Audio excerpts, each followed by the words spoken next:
Nu ko, ja tev ir X5 tāds sterils aparāts, vai ne? Tad jebkurā gadījumā, kas svarīgi, jāuztais viņam ir atslēdziņas.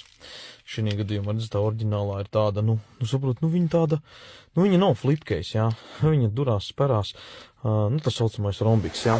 Bet mēs jau ko uztaisam, aizvietojam, pasties ar šādu te, pasties cik skaista M paketos, redzi, flipcase, un strādā arī viņa korekti, redzi, hop, attais vaļā, aiztais ciet, un viss sterili.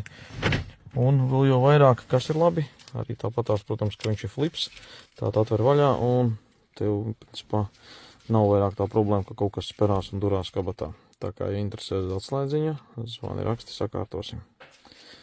BMW. Forši, vai ne? Un galvenais, ka viņi arī zina, kas ir labi. Metāla korpusus, tā kā var uzšaut arī pa bunģu druscīt. Ar metāla ārējo daļu.